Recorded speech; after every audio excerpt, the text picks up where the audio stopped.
संस्थापकं वीरं कृष्णं वन्दे जगद्गुरुम्।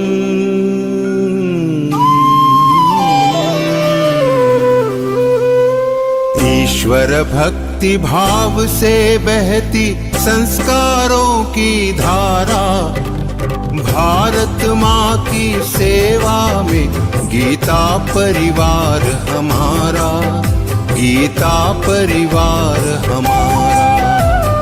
ईश्वर भक्ति भाव से बहती संस्कारों की धारा। जय Shri Krishna. On behalf of the Geeta Pariwar, I, Priyanshi Bharadwaj, warmly welcome all the Geeta sadhaks present here. It is a divine opportunity for us to come together as we delve into the profound teachings of the 7th chapter of the Bhagavad Gita, which Lord Krishna shared with the world to guide us on the path of Dharma. Let us start by invoking the blessings of Shri Krishna and Swami Acharya Govind Devagiri Ji Maharaj Shri with a prayer. Leading us in this prayer today is Shrivali Rai Matal Didi. Shrivali Didi has been a member of the Geeta Pariwar since January and serves as an L2 trainer while currently learning in L4. Alongside her commitment to the Bhagavad Gita and the Geeta Pariwar, she enjoys singing and listening to music. With folded hands and open hearts, let's do the prayer. Jai Shri Krishna Didi. Jai Shri Krishna. Vasudevasutan devam Kausachanuramardanam Devaki Paramanandam Krishnam Vande Jagadgurum Shri Krishnam Vande Jagadgurum. Jai Shri Krishna. Thank you very much, Shrivali Didi, for your graceful prayer. Now, let us continue and perform the Deepandana, honoring the light that removes darkness and brings wisdom into our lives. I would like to invite Ravindra Daveji Bhaiya from Surat, Gujarat. He joined Geeta Pariwar in November 2020 and has been serving as a core trainer in L4 in 2 languages, Hindi and Gujarati. Let us all participate in this Deepandana.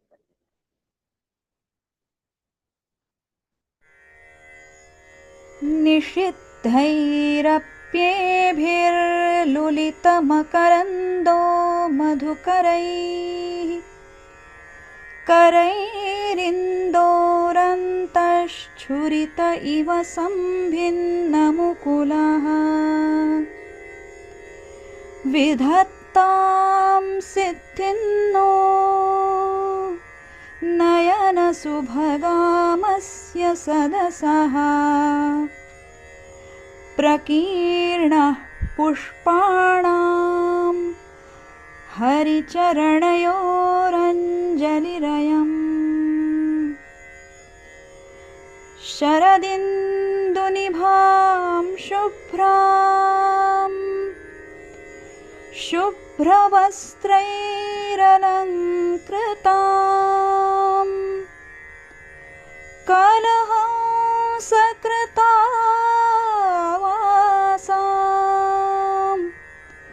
वरदां Sharada नुमः. Thank you for taking part in this beautiful tradition and giving us a glimpse of the divine through this ritual. Before we proceed further, I would like to remind everyone about the Geeta Sevi program, which will be held tomorrow at 8:30 p.m. Please do join for this spiritually enriching session.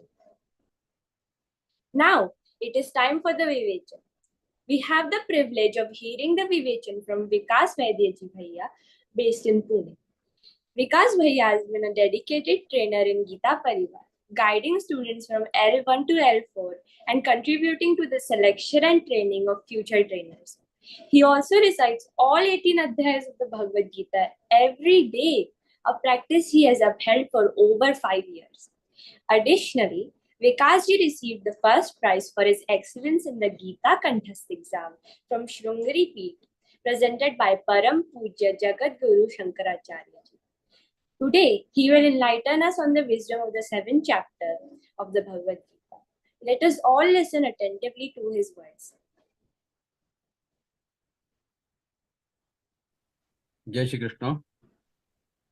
पूज्य स्वामी जी के चरण कमलों में कोटि कोटि नमन। Will start with the प्रार्थना। वसुदेव वसुदं देवं कंसचाणूरमर्दनं देवकी परमानंदं कृष्णं वंदे जगद्गुरुं। कृष्णं वंदे जगद्गुरुं।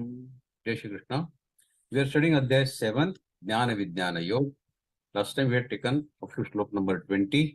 कामैस्तैस्तैर्तज्ज्ञानाः प्रपद्यन्तेन देवताः तन्तन्यमास्ताय प्रकृत्या नियता स्वया. So in that shloka we learned that those whose intelligence has been hijacked, has been stolen by material desires, kamaystaistairdhajnana, they surrender to different demigods and follow the particular rules and regulations to be followed for worshipping those demigods. They don't come to me, they go to other demigods for fulfillment of their material desires. Okay, with that now we'll continue with the shlok number 21.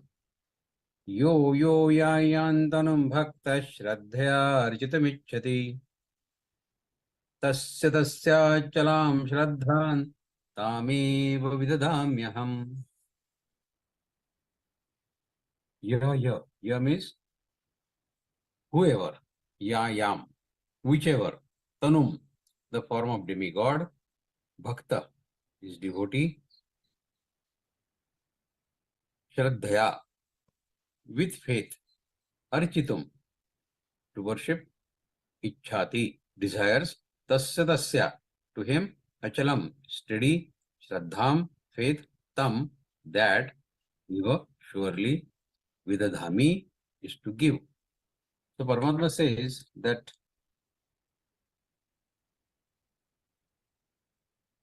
whichever deity a devotee wants to worship with faith, I make his faith in that very deity firm and unwavering. I fortify his faith in that deity. So you worship any deity, no problem. I will make sure that your faith in that particular deity whom you are worshipping gets more and more strong and more fortified. So in Shlok 20 and 21, Paramatma, Lord, talks about all those devotees whose devotion is driven by their never-ending list of desires. Shri Krishna says their innate nature is inclined towards acquisition of material world.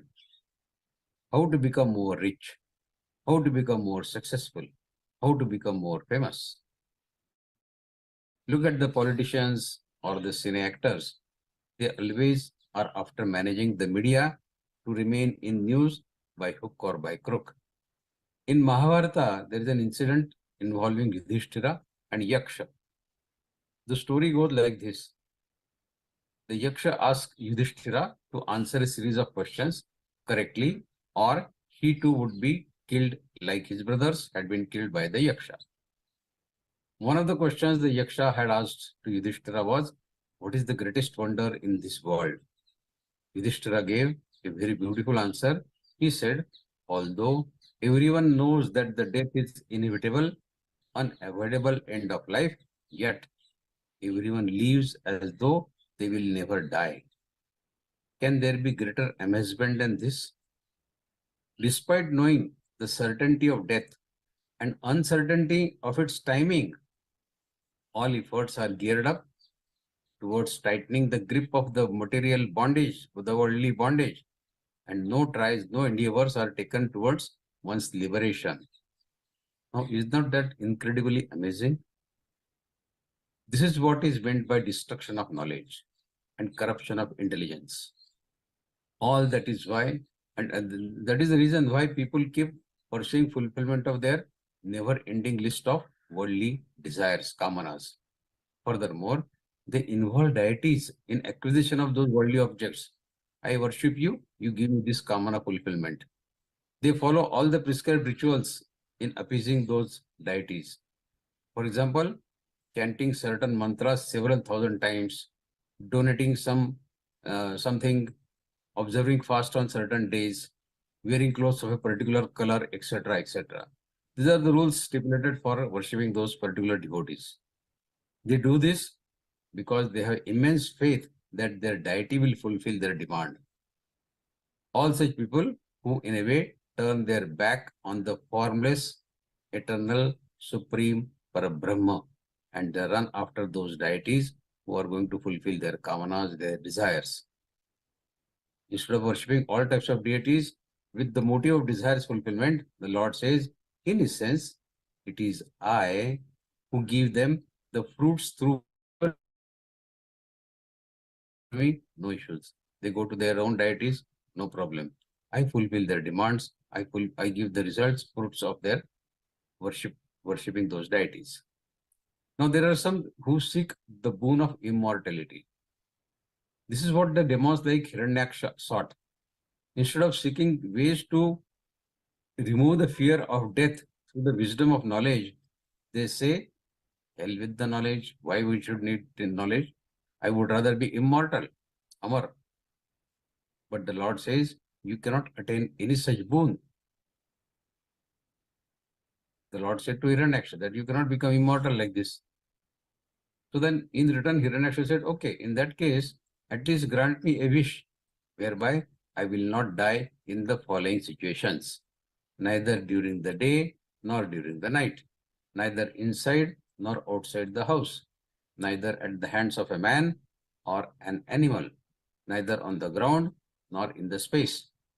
Basically, he covered all possible circumstances where one could die. But did he not die? He did. Thus, this is the greatest wonder of the world, that despite the certainty of death and uncertainty of its timing, people keep on getting more and more entrenched in their material world and get bondaged. No one takes efforts for their salvation, liberation. This is amazing, isn't it? And this is despite the fact that God values the merit of devotion. Even those worshippers who worship other deities, God makes even their faith steady, because devotion is important. No prayer without devotion, be it to any god, is complete. So devotion behind your prayer is a must. You see, the God wants to stabilize the bhakti rasa in us. Then it could be for any deity. Once the bhakti rasa, bhakti is established in whichever deity, not necessarily Paramatma, in whichever deity, the journey of that being on the path of spirituality starts. Bhakti has to come, and then the journey on spirituality starts. And that is what Paramatma wants. They to start walking on this path of spirituality. People out of fear are getting their kamanas fulfilled, they worship their deities. If I don't worship this deity, he may get upset with me. So for whatever reason it starts, it is welcomed by Paramatma. Okay. And as he progresses on this path, sooner or later, he starts realizing the hollowness of his demands and his kamanas. So this is probably a trick by Paramatma, that he wants you to start walking on the path of spirituality, and he knows it for sure that sooner or later you will realize how hollow it is to keep on asking for fulfillment of kamanas and demands all the time. And then you will come on the proper track. So this is what Paramatma says, yo yo yayantanam bhakta shraddhya arjita vichyati tasya tasya chalam shraddha tameva vidadamya. We go to slok 22. Sataya shraddhaya yuktas tasya radhanamihate labhate cha tatah kaman mayaiva vihitan hitan. So this is, in short, Paramatma says that whatever sa means he, that devotee, taya, with that, shraddhaya, with inspiration, with deep faith, yukta, endowed with tasya, of that deity, that demigod, aradhanam, for the worshipment, for worshipping, ihate, he aspires, labhate, he obtains, kaman, his desires, maya, by me, vihitan, arranged. Tan is those. So Paramatma says, maintaining such faith which in turn is prompted by the motive of desire fulfillment, the individual endeavors to worship a particular deity or particular demigod. And sanctioned by me, vihitan hitan, sanctioned by me, he obtains that which he desired through that said deity. Whereas the benefits are bestowed by me alone. He thinks his deity is giving him. In reality, it is me who is sanctioning this. People want to get something, and when they get their faith, Shraddha becomes more and more stronger. You go to a deity, do his worship, Sola Somvar or whatever we do for getting fulfillment of our kamanas. Once you get that fulfilled, then your Shraddha, your faith in that particular deity gets more and more strong. And faith can do wonders. Shraddha can do wonders. Small story about Shraddha, the faith. An ordinary man, he wanted to get some special power, siddhi, magic. And he went to an ordinary sadhu who was into making money only from such people. He was not actual sadhu, he was not a devotee as such. So he said to this man that if you serve me wholeheartedly for 12 years, with full Shraddha, with full faith, then you will be successful in getting that special power in you. This poor fellow served the sadhu for 12 years in the hope that he will get that magical power in him, that siddhi.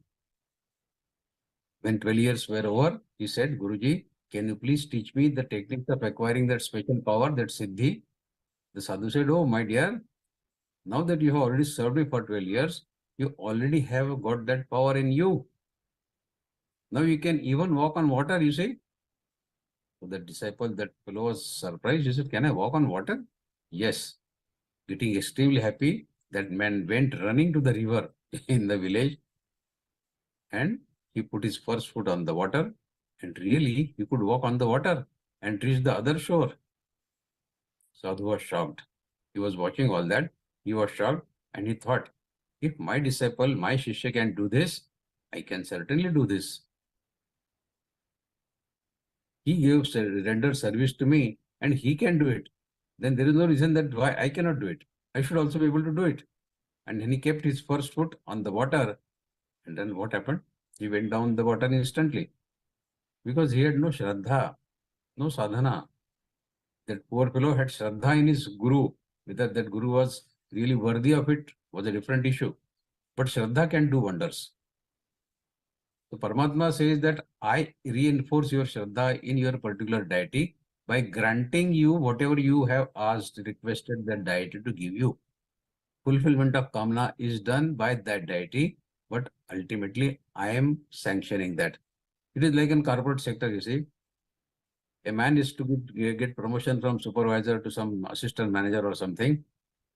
His boss sends recommendation to somebody, his boss. Ultimately, entire promotion plan is sanctioned by the chairman or CEO. So likewise, Paramatma is the CEO or chairman. He sanctions whatever is given, granted to all the devotees who keep worshipping different deities. Okay, we go to next sloka now, 23. Antavattu phalanteshan tadbhavatyalpamedasam devan devayajo yanti madbhakta yanti mamapi. Antavanta, that means perishable, something which starts and ends, that is antavanta. Phalam, phalam is the fruits, the phal, tesham, there, tata, that, bhavati, becomes alpamedhasam, of those who have small intelligence, alpabuddhi, alpamedha, devan, on those deities, those demigods, deva yajaya, worshippers of those demigods, yanti, to go, bhakta is of course devotee, yanti, to go, mama is to me. So Paramatma says, people with limited understanding, alpamedhasam, people with limited understanding, they worship demigods for their desire fulfillment, but the fruits of such prayers, endeavors, are limited and temporary. Your sadhana starts and ends. Similarly, the fruits of your sadhana that you get from those demigods, it starts and it ends. Those who worship demigods attain demigods, but my devotees, they attain me. Now, what is a devotee? A devotee regards even the most dreadful situation as being part of prarabdha karma. We already discussed last time what is kriyaman, sanchit and prarabdha. So this devotee, he accepts it calmly without being upset or agitated. Now this is easier said than done, because when faced with an unfavorable or disastrous event, all the heard knowledge goes out of window. And you start walking on the path of spirituality to get ready for facing such situations only, without getting flustered or rattled. But instead of that, what happens is that you get shaken by the event, and then you forget all the words of wisdom that you have learned. We keep saying, I am blessed. The Lord's grace is on me. The Guru's grace is on me. Such sentiments, unfortunately, are in your heart only as long as the things are favorable to you and happening in accordance with your wishes. But no sooner than adversity, disease, or a calamity event occurs in your life, that your faith evaporates faster than the drop of water. Is God sleeping? Why can't he see my pain? What wrong I have done that you are punishing me? Oh God, how good and charitable I have been in my life, but what did I get in return? Thus, you blame the God or your Guru. But whatever distance you have walked on the path of spirituality, have you understood a basic teaching that every time its speed breaker comes up, slows down the speed of your life? And adversity in life is nothing but a speed breaker that slows down the flow of life. And what is life? Life means change. Same situation does not remain throughout your life.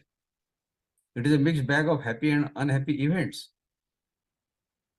There was one follower of Swamiji. He once told that his son-in-law had been suffering from cancer. He told Swamiji. After a few days, when again he met Swamiji, Swamiji asked, how is your son-in-law now? Is he responding to the treatment? The devotee, very jovially, he replied, Swamiji, he has been promoted. He used to live with us, and now his promotion has made him to live with the God. What a sense of humor in tough situations. So if you start accepting the tragedies of life in such humorous manner, that ultimately it is all inevitable that it happens. So it is in such moments of adversity that you get tested on your imbibed knowledge. Your spiritual practices of dhyana, Gita Chintan, all they come to your rescue when you are in such moments. When situation is normal, all of us score 10 out of 10 with our wisdom. You can ask any questions on Gita and I will pass. I become Gita Vrati 600 out of 600. Very good. But your real prowess gets revealed only at the time of your examination in life. Gita Vrati is simple. Giving exam in the life is tough. And that is the real test of our life. In a sense, although you have grown up physically, yet in your heart, you still remain a child. A child who constantly seeks appreciation, who constantly wants to get pat on his back for being a very good boy, for being better than other children. All that has changed, or your toys are playing. Now you need a bigger house, you need a bigger car than what your neighbor or your colleague or relatives have. God says, you get what you desire and aspire for it. Thus, one who lusts after material world attains the worldly objects, and the one who is absorbed in my remembrance, he attains me. That is what Lord says in this shloka. So the ball is in your court. The choice is all yours. If you want worldly objects, remember that too you get because of His grace. On the other hand, when you think enough is enough in this material world and you immerse yourself in the remembrance of God, then you will attain Him. Thus, if there is no God in your life, it is your fault because you don't want God. The worshippers of demigods at the most can reach the abode of those demigods, from where they have to return to this mortal world again. But the worshippers of Paramatma, they attain him only. If a striver regards the deity as the manifestation of God, he will attain salvation. But if he does not regard his deity as manifestation of Paramatma, he will not attain salvation, liberation, mukti, moksha. The defect in worship of deity is that the fruits of their worship are perishable because their rights are also limited. It is like the corporate world, as we discussed. The manager has limited rights and the CEO has the ultimate rights. The worship of God is very easy as it needs technique, no rules, no labor required. There is predominance of only devotion there. But there is no Parabrahma temple anywhere in the world as he is formless. So how to devote, how to worship Parabrahma, Paramatma? He is formless. There is no temple of Parabrahma. I can go to Ganesh temple. I can go to Lakshmi temple. Where is Parabrahma, Paramatma temple? I have not seen at least. A man may have knowledge of several worldly objects, sciences, arts, crafts, etc. Yet he is a man of very small intellect. In fact, the knowledge of worldly objects strengthens ignorance. But he who knows God, he may not have knowledge of worldly science objects. He may not even know car driving. But he is Sarvavit, knower of all. That is what we learn from Gita. That this material world knowledge is not the real knowledge. Jnana is about yourself, and about the Paramatma. That is the real Jnana. Gita makes our concepts of intelligence stand upside down. Whatever we consider as Jnana, that is not the Jnana, that is Vijnana. And whatever we consider as ignorance, in fact, if we know about pure self, we know about Paramatma, then we are real Jnani. Okay, we go to slok number 24. Avyaktam vyaktimapannam manyante mama buddhayaha param bhavajananto mama vyamanuttamam. Now further, avyayam. Avyayam is non-manifested. Avyaktam rather. Avyaktam is non-manifested. Vyakta is manifested. Avyaktam is non-manifested. Vyaktim is personality. Apannam is achieved. Manyante is to think. Mama, me. Abuddhayaha, people with less intelligence. Abuddhaya. Param is supreme. Bhavam, existence. Ajananta, without knowing. Avyayam, imperishable. Anuttamam is the finest, the best. The Lord says, people lacking in intellect, having blurred discrimination, Viveka Buddhi is blurred. They believe of me as having form and body like men. They think I am also like human beings. They are unaware of my supreme, unmanifested, unsurpassable, never-changing reality. They don't understand that I manifest myself in a form by virtue of my Maya. And when I do that, we learn that in 4th Adhyaya. Yada yada hi dharmasya glanir bhavati bharata abhyutthānam dharmasya tadatmanam srijamyaha. And what do? Paritranaya sadhunam vinashaya dushkritam dharma samsthapanarthaya sambhavami yuge yuge. Now, what is the essence of Paramatma? It is intangible, imperceptible. Sri Krishna says, my real essence cannot be perceived through senses. It is beyond senses, mind and intellect.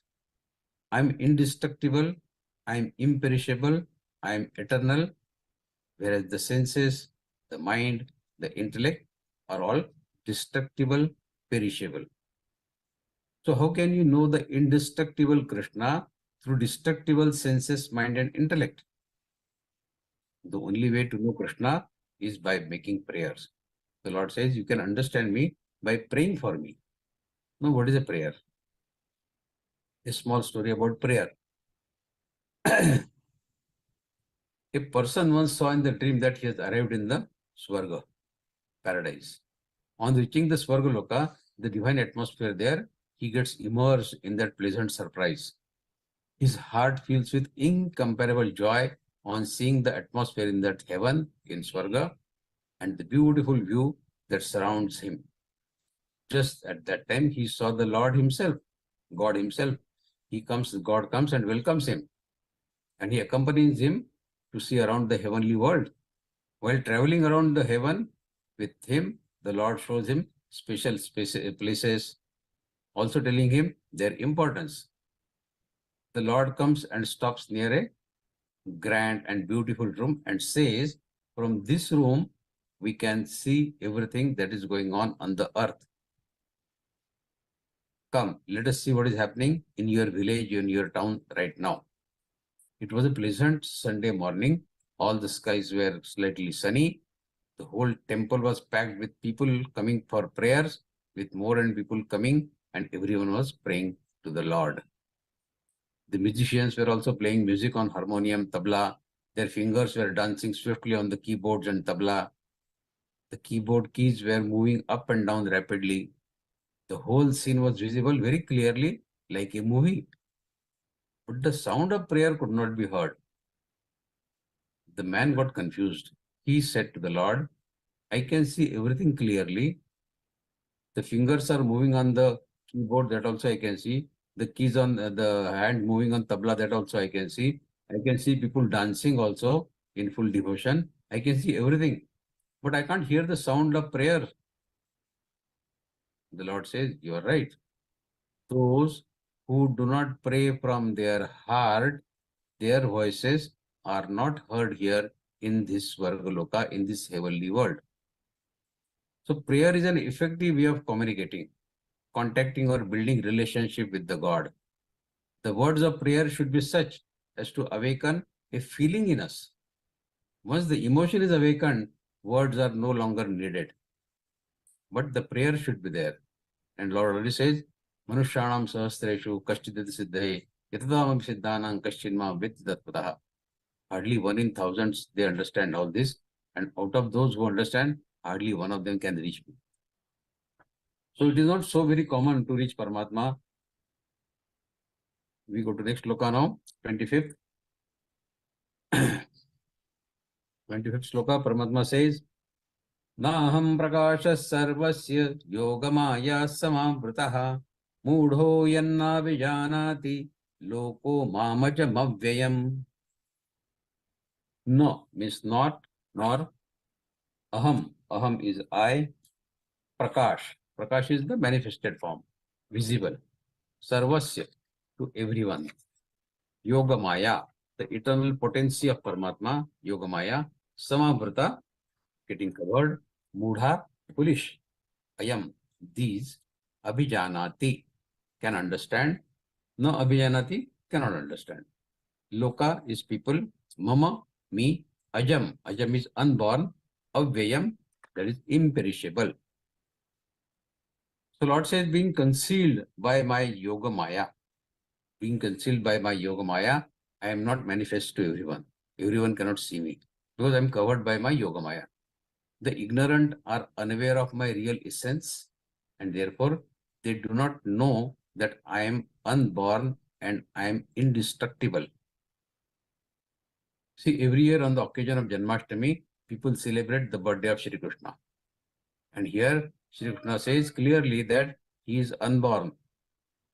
So do we celebrate the birthday of an unborn? The Lord says, I am indivisible.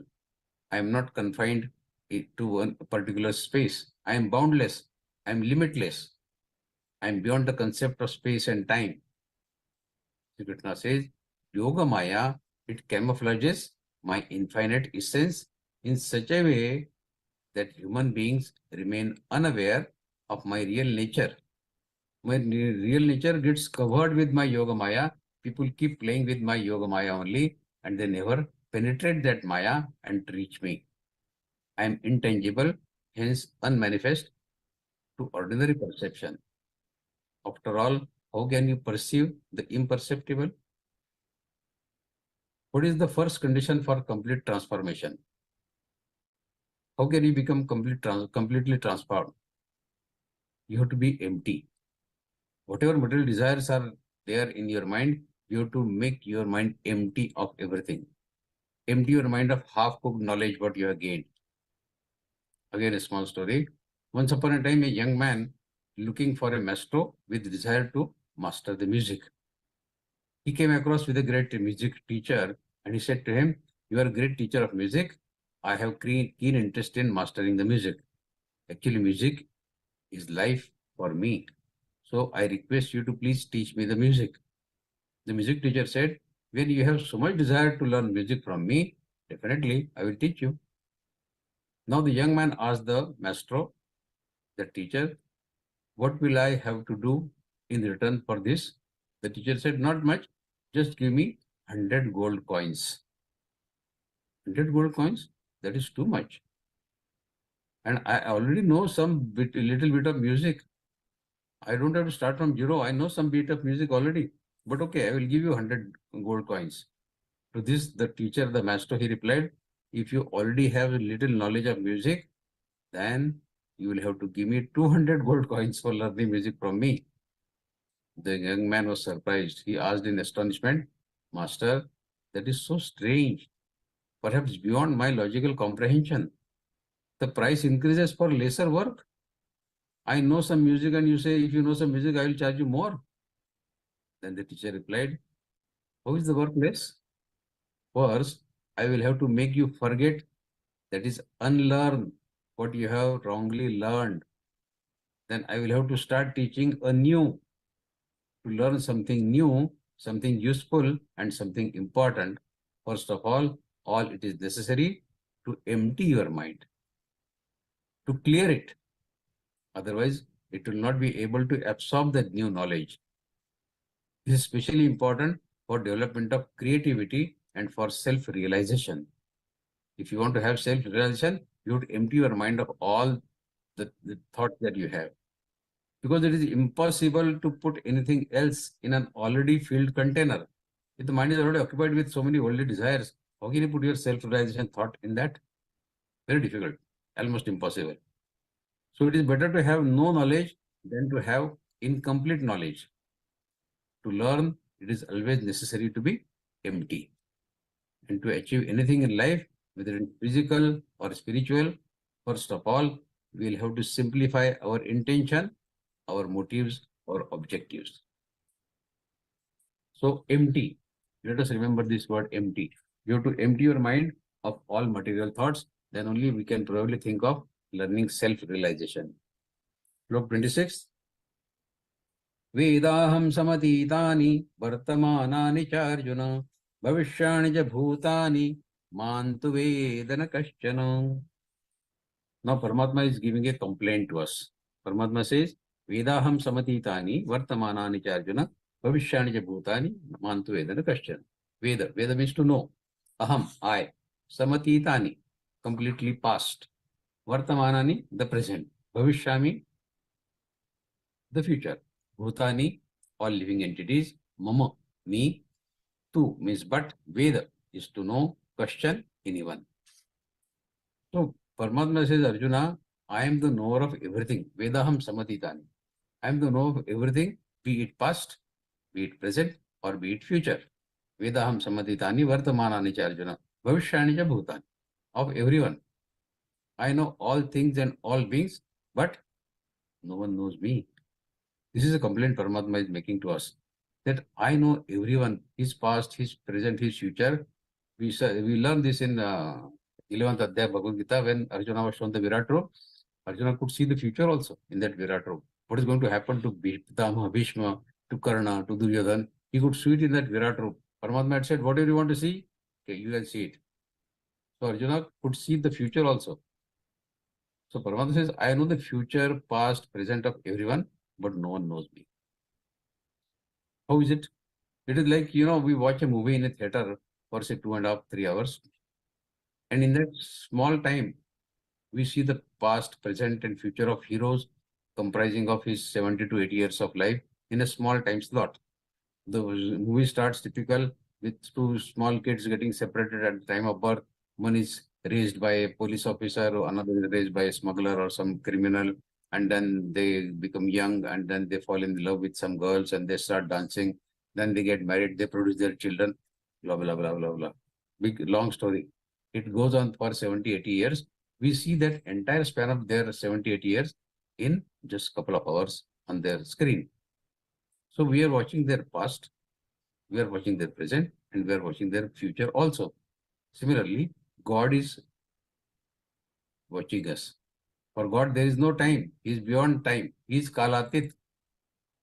And here, we don't know even about ourselves. Paramatma knows everything about us, but we don't know about ourselves itself. Do we recognize ourselves, what we truly are? Who am I? Small story again. The son of an emperor, he had become spoiled, bad habits. He had fallen in the wrong company. The father was upset. One day the father became very angry, and in a fit of rage, he said to his son, "You will be thrown out of this palace. Either rectify yourself or leave my palace." The emperor had not thought that the prince would actually leave the palace. But the prince left the palace because he got very, very angry. The emperor's son was as stubborn as the emperor himself. He left the palace and father searched for him a lot, but he could not find him. Years passed.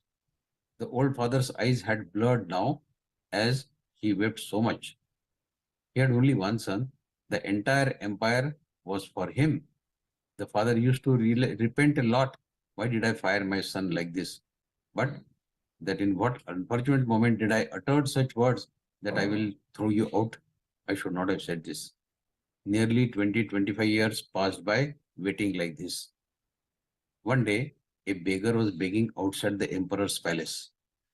The king looked at him and he felt that it was a familiar face. The old father's heart immediately recognized him. There was light in his eyes again. His heart said, "Oh, this is my son who has come in the form of a beggar begging outside my palace." But in those 25 years, the son had completely forgotten that he was son of an emperor. We will not forget in 25 years of poverty, continuously begging from door to door. For 20 years, 25 years, he went from door to door, village to village, asking for a piece of bread. 25 years of beggary, the layers piled up over and over, and he forgot that he was once the son of an emperor. To go from place to place and to get reprimanded everywhere, to get fired, to get shouted at everywhere, people behaving very badly, very rudely, being told at every door, "Move ahead, aage jao." If the inner emperor had remained aware, he would have pulled out of his sword. But he had forgotten that he was an emperor. He was the son of an emperor. So the inner emperor had to fade away. He had to be forgotten. And slowly he forgot that he was the son of an emperor. That was the right thing. It was practical to forget about him. And how could he remember? When 25 years for all 24 hours, he was being reminded of only one thing from all sides, that you are a beggar, you are a beggar, you are a beggar. Then all he remembered was he was a beggar, and he forgot that he was the son of an emperor once. No one allowed him to stay at the door. No one let him sit under the tree. No one let him stay, take the bread and move ahead. Don't stop here. Hardly anybody could give any piece of good words to him. His body smelled foul. Forgotten were the days of fragrance, of palace, of pride, of comfort, of glory, of dignity. They were all forgotten. 25 years of dust settled so much on the mirror that no image could be found in the mirror. So the son did not know anything, and he came to this village begging in the same way as he had been begging at all other places. This too is a village like other villages, but when the father's eyes saw him, he recognized it, that it was his son. Seeing his condition of the son, the king seemed to go numb and lifeless. He called his wazir and asked, "What should I do?" The wazir said, "Be careful and act wisely. If at once you say that you are the prince, you are my son, then it will be so big for him that he will not believe it. He may even go mad. He will doubt you, so you will have to move very slowly. He has really forgotten everything. Otherwise, he would not have even come here for begging. He does not remember anything." When the emperor called him inside the palace, he started running outside the palace. When the servant ran after him, He said, "No, brother, I don't want to go inside. Leave me. I'm a very poor man. I'm a beggar. Why you are calling me inside the palace? It was a mistake that I came to this palace, to the king's court. I just beg. I don't need to go inside." He was so scared that he thought that he might get punished if he goes inside the palace. And then he might be even jailed. He did not know that the problems would arise if he went inside. But the servants explained that masters want to call you inside. They want to give you a job. He feels pitiful. So he went inside. The king hired him for a sweeping job. Aap jhadu lagao roz yahan par. He gave a sweeping job to him. Then gradually when he started doing sweeping and then getting a little familiar with the palace, then he was promoted a little, and then little and a little more promotion was done. Then he started coming inside the palace as well. Soon his clothes were also changed. Then he was given a bath, and slowly he started agreeing. In such a way, as years went by, he was brought to the post of Wazir. He became Wazir. And when he came to that position of Wazir, then one day the emperor called him and said, "You are my son." And then he accepted, he agreed. Then he was convinced that yes, since he had to climb so many stairs, this could have been said on the first day as well, but then he would not have been able to accept it. If somebody tells us that you are God, if somebody tells us today that you are God, can we believe it? We say that it may be a matter of principle, but me and God, impossible. That is why it is said that meditate, be engrossed in devotion. Come on, start with sweeping and cleaning like that fellow did. Although it can be done right now, but we will not agree to that. Although there is no need to lose a single moment, there is no need for gradual development. It can happen in one leap. But we do not believe that it can happen in one leap. So let us do sweeping and cleaning. Let us start in a small way and then go rise and then ultimately feel, ultimately know the pure self, ultimately realize the God, and then you can accept, you can believe that yes, I am God. So gradually there will be a promotion and we'll have to progress slowly and gradually. Then one day when the last moment comes, we will come to the position of that Wazir like that fellow did. When a little glimpse of Samadhi starts coming near, meditation starts sparking, then in a single moment, we'll accept the same thing that yes, I am God. Then we'll have the faith in this. But suddenly if somebody tells you, you are the God, we definitely will not accept it. So the growth, the change and transformation is the evolution. And we'll have to come on this route of evolution slowly but surely. Slok 27 now. Ichchadveshsamuthena dvandvamohena bharata sarvabhutani sammoham sarge yanti parantapo. Now Paramatma says Ichchadveshsamuthena. Ichcha, desire. Dvesh, the hate. Samuthena, arising from. Dvandva, the duality. Mohena, by illusion. Sarva, all. Bhutani, living entities. Sammoham, into delusion. Sarge, while taking the birth, getting evolved. Yanti, yanti is to go. So Paramatma says, Arjuna, Parantapa, Arjuna, all beings are entangled into delusion as a consequence of dualities arising from desires and aversion. And thus they are entrenched in darkness of ignorance, forcing them to follow the cycle of birth and death. Now this is the word-to-word meaning. Our desires and aversions, they keep us busy throughout the life. And our mind space is mostly occupied by these, only leaving hardly any time for remembrance of Supreme.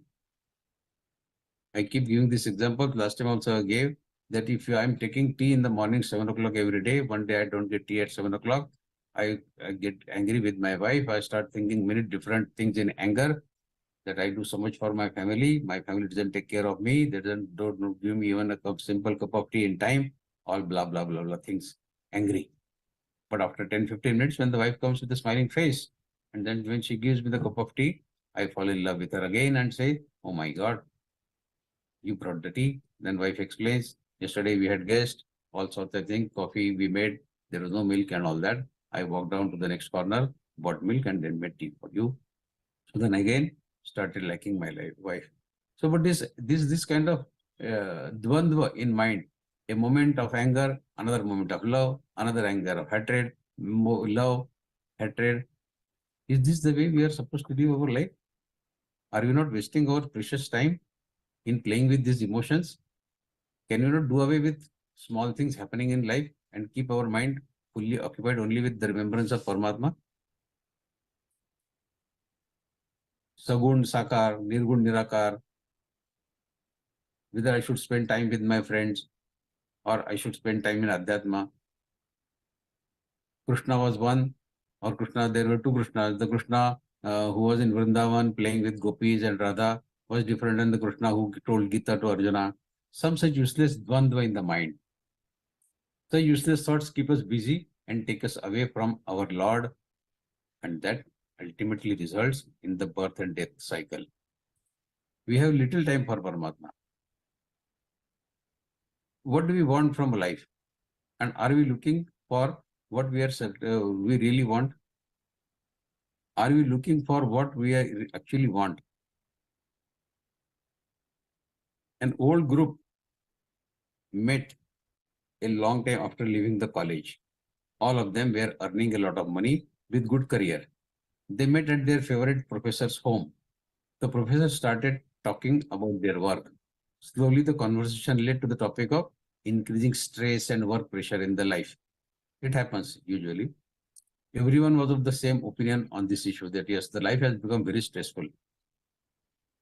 That even though now they were all very strong financially, their life was no longer as fun as it used to be. The professor was listening to them very carefully.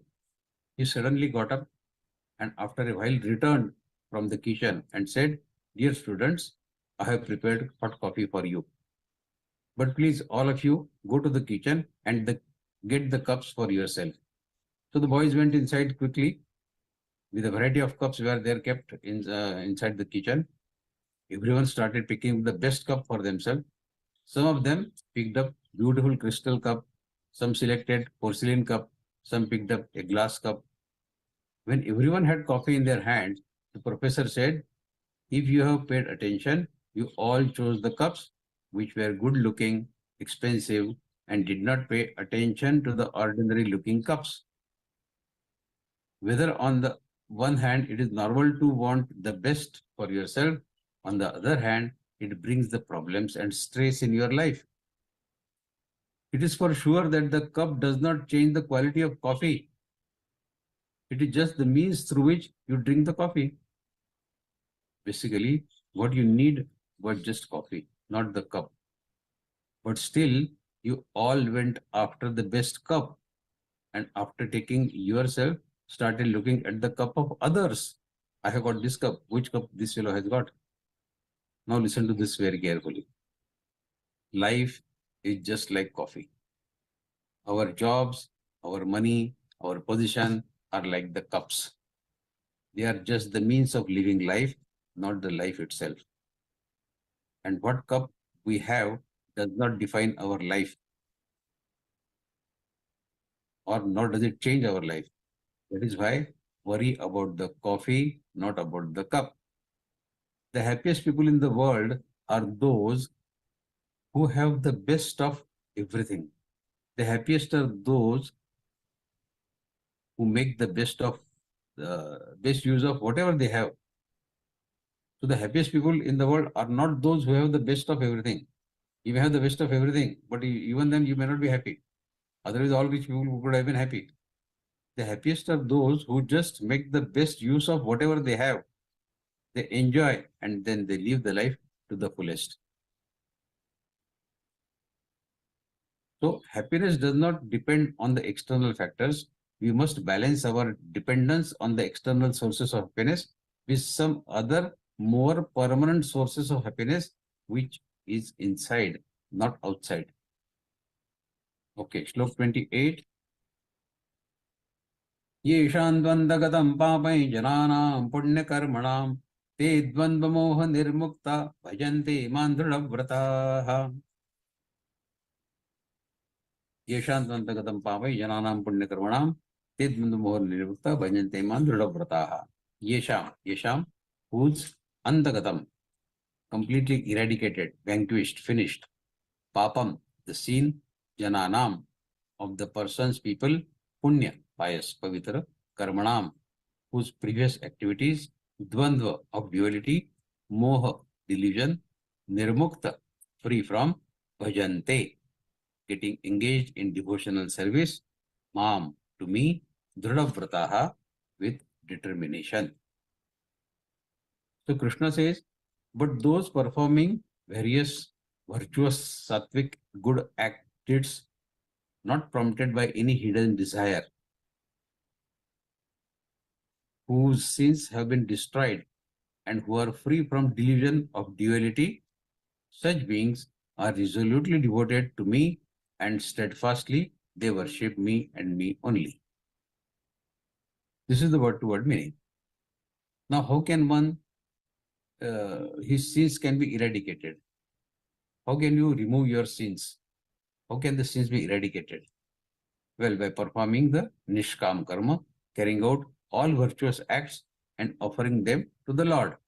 And nishkam karma should be done with an open mind and without any malice, without any hatred, without any other thinking in your mind.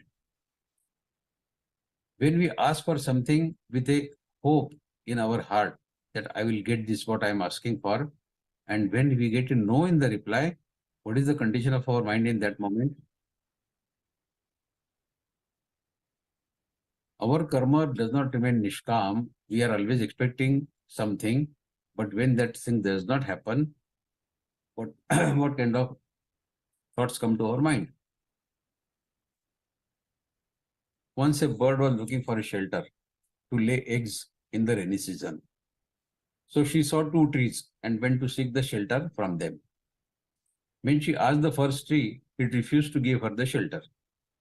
Disappointed, she went to the other tree. Incidentally, the second tree agreed and gave her the shelter. The bird made its nest there and laid the eggs when the time came. Then, a few days later, the rainy season arrived. It rained so heavily that the first tree, it collapsed and started flowing in the flood. When the bird saw that tree was flowing in the water, it said to the tree with pride, "Look, this is your karma. You did not help me. You did not give me your shelter. Now the Lord of this world has punished you. You are dead. You are flowing in the water now. You are flowing in the flood now." The tree which had fallen and flowing in with the water, it smiled for the last time and said, "My dear birdie, my dear friend, I knew that my roots are too weak and I will not be able to sustain, to withstand the coming rains. That is why I refused you to give the shelter. I did not want to put your life and your children's lives at risk. And that was the reason I said no to you." The bird's pride turned into pain and her smile turned into tears because she now knows the reason she and her children were alive today, because she got a no from that tree. So we always take somebody's no as their ego without understanding the whole situation. Actually, we get so engrossed in our own problems that we forget to see the other side, and without understanding their intention, we make our own assumption, which most of the times are wrong. So never judge others by their no, because we don't know their side. We don't know what good lies behind that no for us. Respect a no in the same way as you respect the yes. Stop and think deeply about it before making any decision about it in your mind. So meditation helps you evaluate whether your thinking is right or wrong, beneficial or not beneficial. And we learn exactly the same thing from Bhagavad-Gītā. In short, Paramatma says, this charity, austerity, mantra chanting, seva are all virtuous acts. However, remember that these acts are carried out without egoistic mind. If they are not done with with egoistic mind, then they cannot be virtuous act. In fact, they will further inflate our ego. And inflating ego means addition to the already long list of previous sins that we have accumulated in past so many lives. So don't expect even the appreciation of your virtuous act. Do it, offer it to the God, and forget. Gita is teaching us how to live the life. Next, Loka 29. Jara marana mokshaya mama shrittya tantiye te brahma tadvidakrastam adhyatmam karma chakhilam. Jara is the old age. Marana, of course, death. Mokshaya, purpose of liberation, salvation. Mama, me. Ashritya, taking shelter of. Yatanti, endeavor, try. Ye, all these who. Te, such people, such efforts, such people. Brahma, Paramatma. Tata, actually that. Vidu is to know. Krishnam, everything in totality. Adhyatmam, spiritual. Karma, activities. Akhilam, entirely, completely. So having surrendered to me, Krishna says, having surrendered to me, striving to attain the liberation from old age and death, they come to know the Parabrahma, knowledge of self, the knowledge and the working of the karma. The important point here is surrendering it to the Lord and then taking efforts for one's liberation. The sentiments in our mind should be, "Oh Lord, I am yours, you are mine. I surrender completely unto you. I take refuge in you." The surrendering into the divine, strive for liberation from sufferings of old age, disease, and death. These are the stages no one can avoid in life. But sufferings from this can be avoided. With devotion to Paramatma, the sufferings can be avoided. These stages cannot be avoided. See, both the conditions are to be fulfilled. First is taking refuge in the Lord, surrendering it to the Lord, and then offering all your actions to Him, and then sincerely endeavoring on the path of spirituality. There is no alternative to taking efforts by yourself. Neither the God nor your own Guru can do it for you. This is something which you have to do by yourself.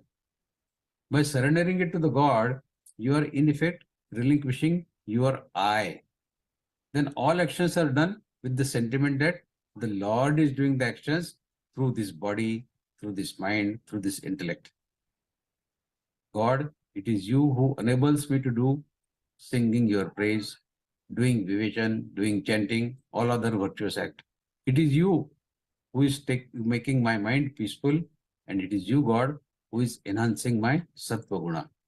So in all stages, you have to be in the mode of gratitude towards the God. Thus, the one who has both the wings, you need to have both these wings. The first wing is of surrender, and second wing is of your efforts.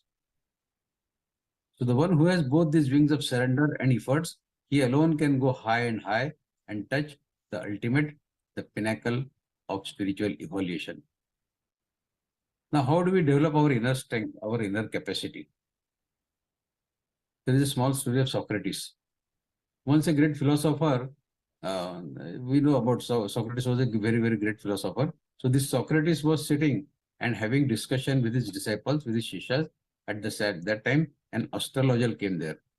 This astrologer, he said to all the people sitting there that I can tell about the character and personality of all the people by just looking at their faces and their appearance. Is there anyone interested in testing my skills? All the disciples started looking towards the astrologer. Socrates asked the astrologer to tell him something about himself. The astrologer looked at Socrates with great interest. Socrates was very simple and unattractive in appearance, but he was known and respected for his wisdom and intelligence. We also know he was a very intelligent man. After taking a close look, the astrologer said to Socrates, looking at your face, I can say that you are an anti-government person with a deep sense of rebellion. Your forehead shows that you are a very violent, aggressive. And before he could say any more, the disciples of Socrates were very furious. Why is he talking so bad about our boss or guru? and they asked astrologer to leave immediately. But Socrates pacified his disciples and he said, wait, let the astrologer continue what he was saying. The astrologer further said to Socrates, your distorted forehead shows that you are a greedy person, and your chin speaks about your strange nature. Hearing this, the disciples of Socrates, they become even more angry. But they followed the orders of their master and remained silent. Socrates also advised his disciple again to remain calm. Ultimately, Socrates thanked the astrologer and even rewarded him before leaving. His Shishyas were amazed by the behavior of their master Socrates.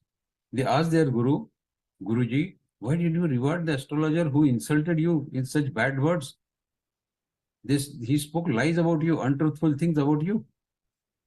Socrates said, no, everything the astrologer said about me is true. I have all the negative traits he mentioned. I am greedy, I am short-tempered, I am awkward. Yet, yes, I am all that, but he forgot to point out the very important thing about me. He only saw my out. He failed to see my inner potential. The inner ability because of which I keep all these evils under control. So outwardly you may have any weaknesses, any incapability. So long as you are internally very strong and pure, you can control all the external evils of yours. You can keep them under control. Hearing these words of Guru, all the disciples became calm and content. So mastering our inner world, is it difficult? Yes, difficult, but not impossible. Learning Gita, understanding the meaning, knowing Paramatma's message to us, we can know our inner world. In fact, this ability is available with all of us. Meditation is the means to develop this ability. Bhagavad Gita reading, understanding is the way to know our inner world. And once our inner strength is there, we can handle our external weaknesses in a very smooth way. Okay, last look of this adhyaya now, 30th. Sadhibhutadaivam mam sadhiyajnai ye viduhu prayanakale pichaman te viduryukta chetasaha. Sadhibhuta. Sadhibhuta in the form of material manifestation, creation.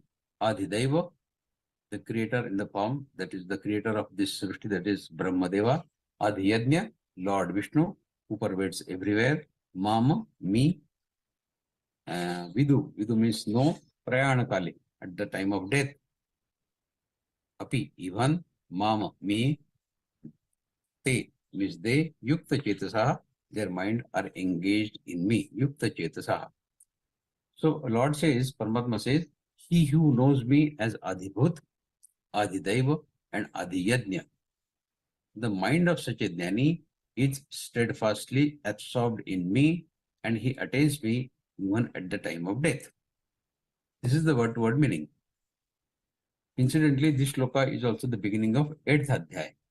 This is the end of 7th adhyaya and 8th adhyaya begins with the shloka from Arjuna who hears this terminology Adhibhut, Adhidaiva, Adhiyajna. The first shloka of 8th adhyaya says, Kim tad brahma kim adhyatmam kim karma purushottama adhibhutanja kim proktam adhidaivam kim uchyate. So in that he asked the questions, what is Adhibhut? What is Adhidaiva? What is Adhiyajna? All that. So this is the beginning of 8th adhyaya. Now coming back to this shloka, in brief, Adhibhut refers to that which is created and which gets destroyed. The tangible material world has been created from 5 elements: earth, water, fire, air, and space, Panchamahabhuta. Thus, Adhibhut, it refers to this entire material world which gets evolved and which gets destroyed. Adhidaiva refers to the sentient, the Chetan, Samvedanshil, Jiva, which enables the body, mind, intellect to perceive, to experience this material world. That is Adhidaiva. And Adhiyajna is the Parabrahma itself, Lord Vishnu, the all-pervasive Satchidananda. Lord says to Arjuna, the one who knows me in these all 3 roles, the creator, the experiencer, and the supreme Parabrahma. Such a Jnani, he attains me even at the time of death. So if we know Paramatma's three roles of Adibhut, Adidaiva, and Adiyajna, and this is all around us. Adibhut is the world that we see, Adidaiva who created us, and Adiyajna is the Lord Vishnu. Mama Vimamsha Jiva Loke, that Amsha of Paramatma, that fragment of Paramatma is Adiyajna. One who knows me in all these three roles, he gets Jnani, even he gets me, he attains me, even if he knows this three roles of mine at the last time, Prayana Kali. Prayana Kali is the moment when we breathe our last in this world. So even at that time, as late as that, even at that time, you can understand Paramatma, then you attain Paramatma. That is the meaning of this shloka. And this is the end of this Adhyay, 7th, Jnana Vijnana Yoga. Thank you so much for listening to me. Jai Shri Krishna. And now the forum is open for you to raise your question on this entire Adhyay and specifically on this shlokas 20 or rather 21 to 30. Jai Shri Krishna to all.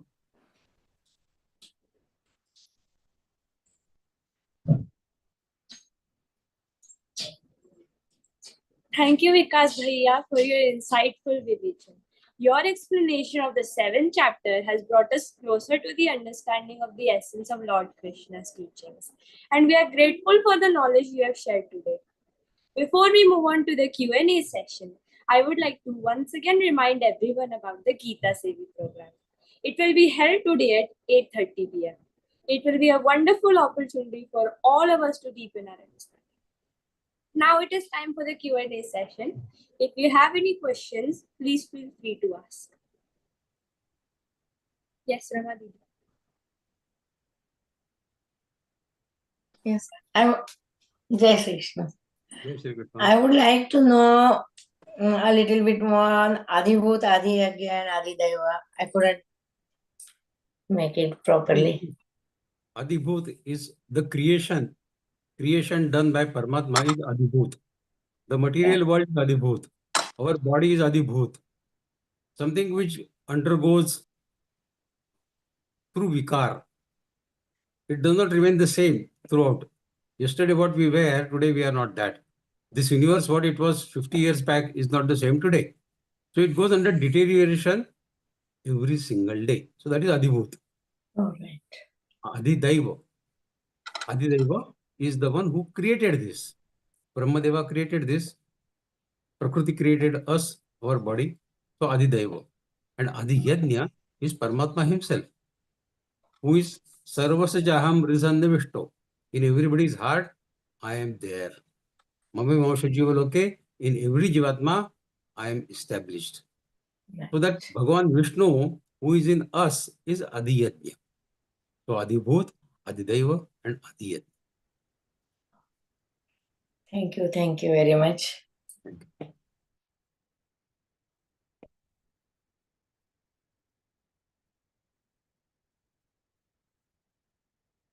Yes, please, any other questions? Yeah. Does anybody else have any questions? Please raise your hand. Abhayji Desai, I can see his name, raising hand.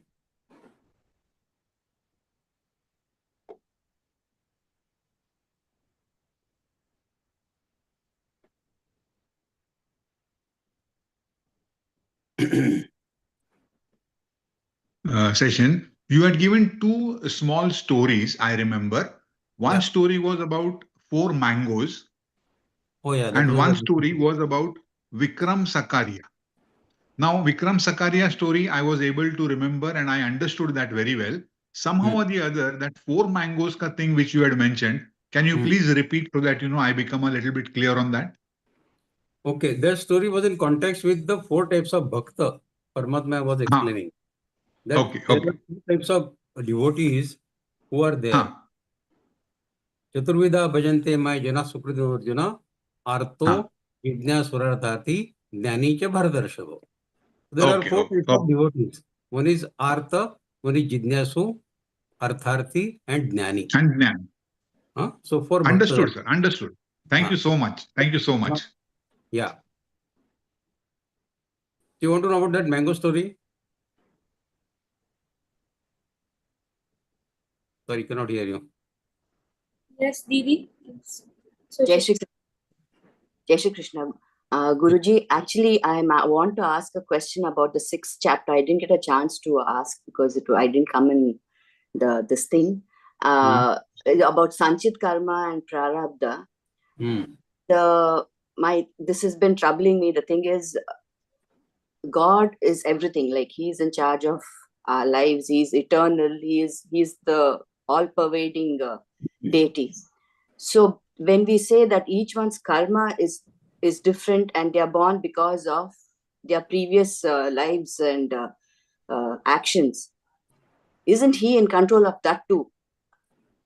That is my question. He is all-pervading. So He's the one who decides that this person has this, is going to be born like this, and the another person is going to be born like, in another different way, poor, rich, healthy, unhealthy. So isn't He the one who is in charge of everything? Sarvantaryami. See, we write our own future. And whatever wrong happens in our life, we keep blaming Paramatma. We keep blaming God. If something wrong happens. But Paramatma has said in 7th Adhyaya, as well as in many other Adhyayas of Bhagavad Gita, that I am not involved in all this. You do your karma. I have given you the freedom to do the karma. I am not giving you karma phala. It is already put in the basic program of the nature. This karma, this phala. This karma, this phala. So you choose what karma you are doing. Automatically the karma phala is already decided. But isn't He in charge of that also? Isn't He responsible for that too? He is not responsible for the karma that you are doing. He has given you the freedom of doing the karma. He has given you the body, mind, intellect and senses. 4 things He has given to you. Now those 4 things, whether you use them for attaining Him or you use them for attaining sense gratification, that freedom He has given it to you. We don't understand this and we think that Paramatma has given me the life to enjoy. When our age advances, 50, 60, 65, then we start realizing, what I have done in my life? Then a thought comes to our mind, I have wasted my life so far. I have done nothing for the God. And those 4 instruments, what God has given us, Sharir, Indriya, Mana and Buddhi, then we start using it for attaining Paramatma. And then a feeling comes to us, oh my God, I'm already late in this life. I am not going to attain Paramatma in this life. Is it worth doing all this in this life? Or should I leave it for the next life? So this kind of thoughts come. In 6th Adhyaya, Paramatma has clearly said that better late than never. The day you start, it is okay. You can start late. Whatever you are doing in this life, even if it is for a single day or 1 year or 10 years or 20 years, nothing goes waste. All your sattvic karma or your spiritual sadhana never goes waste. It helps you in your next life. And as we discussed many times earlier also, that when we leave this world, we live with these 3 bags of Sattva, Rajo and Tamo. The karma that we are doing, for example, the discussion that we are having about Geeta is a sattvic karma, right? So this karma is going in our baggage of sattvic karma. An imprint of this karma goes in our sattvic baggage. After this vivajana is over, we go and do some rajasi karma. That goes and sits in our rajasi baggage. Then tomorrow maybe we do some tamasi karma, that goes and sits in our tamasi baggage. At the end of life, when we leave this world, we carry only these 3 bags, which form the sanskars for us. And these sanskars, these 3 baggages decide what kind of life we are going to have after the death. The next life will be decided based on these 3 bags which we carry to our next life. So where does the God come in the picture? God doesn't come in the picture. So He is only responsible for our birth and death, but not for the karma. Not for the karma. Not for the... God has shown you the way. Like Gita has shown you the way. Gita never forces you to do something. In many shlokas, Paramatma says, me mataha, me mataha, me mataha. This is my opinion. This is what I feel. Paramatma doesn't say you should do this. Paramatma is showing us a mirror through Gita. If you do this, you get this. If you do that, you get that. You decide what you want to do. So ultimately, even for Arjuna, at the end of 18th Adhyaya, Paramatma has said this to him. That after explaining all this Gita to you, all 18 Adhyayas of Gita to you, I give the freedom to you to do the karma the way you want to do. So ultimately, the freedom of doing the karma was left to Arjuna. If you agree with whatever I have said, you start war. If you don't agree, it's up to you. So everything Paramatma is saying in Gita is not forcing anyone to do a particular thing. He is telling us, he is showing us only a mirror. That if you do this, you get this. If you do that, you get that. So this is the only thing. And as I said, karma, the freedom of karma is given to us. The freedom of thinking, intellect. You are sitting in this on sofa and you want to think about future. You have the freedom to think about future. No one stops you. You want to think about the past. Okay, think about the past. So that freedom of thinking and doing karma is given to you. Now, whether we use it for the proper use, proper cause or not, is up to us. So Paramatma doesn't do anything in this. It's we who do it on our own, and when the results are not favorable, we find that Paramatma is not helping me. I have done so much for Paramatma, and then still he is not helping me. My basic thought is that he's being partial to people. You've got a good karma, you've got a bad karma. See, he decides that. So that's why it No, has he, not. that's what I'm saying, that he doesn't decide that you do good karma or bad karma. It is we who decide that. The freedom of doing karma, now whether we discuss, for example, you are now sitting in Gita Vivechan. Okay. This is your good nature that you are sitting in Gita Vivechan and listening to this discussion. Interesting. Very good. Some other people who also know about this Gita Vivechan, they are watching some movie or they are sitting in a Pizza Hut or they are doing some shopping in the mall, saying that Gita वगैरह की जाना तो यार बाद में देखेंगे. So it is their choice, no? Is the God forcing you to go to mall? Is the God forcing you to sit in the Gita Vivechan? It is you who are deciding to do that, isn't it? You thought that yes, listening to Gita is good for me. And then you will get the benefits of listening this. Those who are doing some other activity, I'm not blaming them per se, but it is their choice. They want to do it the way they want to do it. So karma freedom is given by Paramatma. Intellect freedom is given by Paramatma. That's why people do good karma and bad karma. Freedom is with you. Dhanyavad. Dhanyavad. Ankita Didi. Hare Krishna. Hare Krishna. Just a quick- thank you for the wonderful Vivechan. I was very happy to hear you. I just wanted to ask you one question. Yeah. It is related with these shlokas, I think so. Uh, um, you said like there are many gods, but we can worship any one god. How is this idea related to the ISKCON people who think that Krishna is the only one God and they don't believe in any other philosophies? They don't believe in the Shankaracharya's philosophy. So should we in these shlokas, Krishna himself is explaining that he is the only one, he is the Paramatma. So the unintelligent people worship other gods. So should we believe the ISKCON philosophy is the question. Okay, you see, Krishna has never said that you worship me only.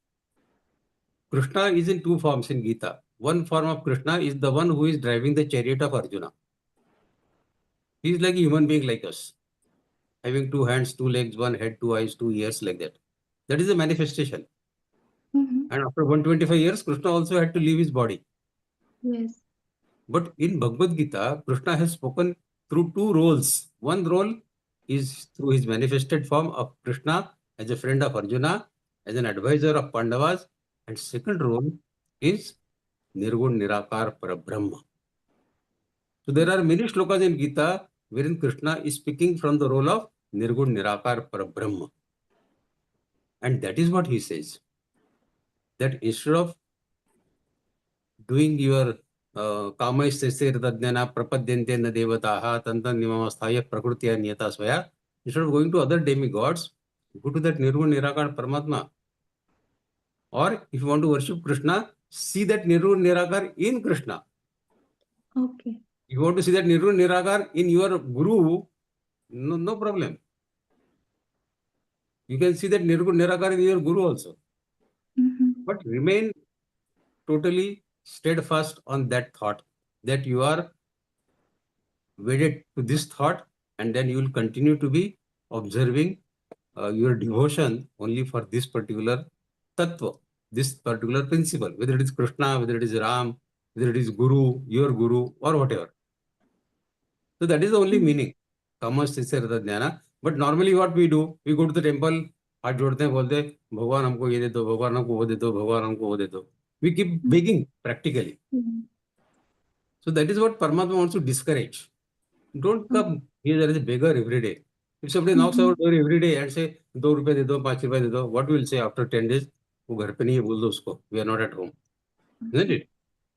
So if you go to God every day saying that, भगवान ये कर दो, भगवान वो कर दो, one day Paramatma will shut the door of us and say that, I am not here, go. Isn't it? So that is what education Paramatma is giving us in Gita, that don't run after all this. These are very tiny, minor things. Instead of doing that, come to me. Abrahma bhuvan loka punaravarti narjana mamupetya kontiya punarjanma na vidyate. Your job, your salary, your increment are two tiniest things. Don't run after it. Come to me. If you come to me, you will not get entangled in this cycle of birth and death. And that should be the ultimate objective of human life, isn't it? Yes. Thank you. Thank you. Jai Shri Krishna. Jai Shri Krishna. Shyamla Devi.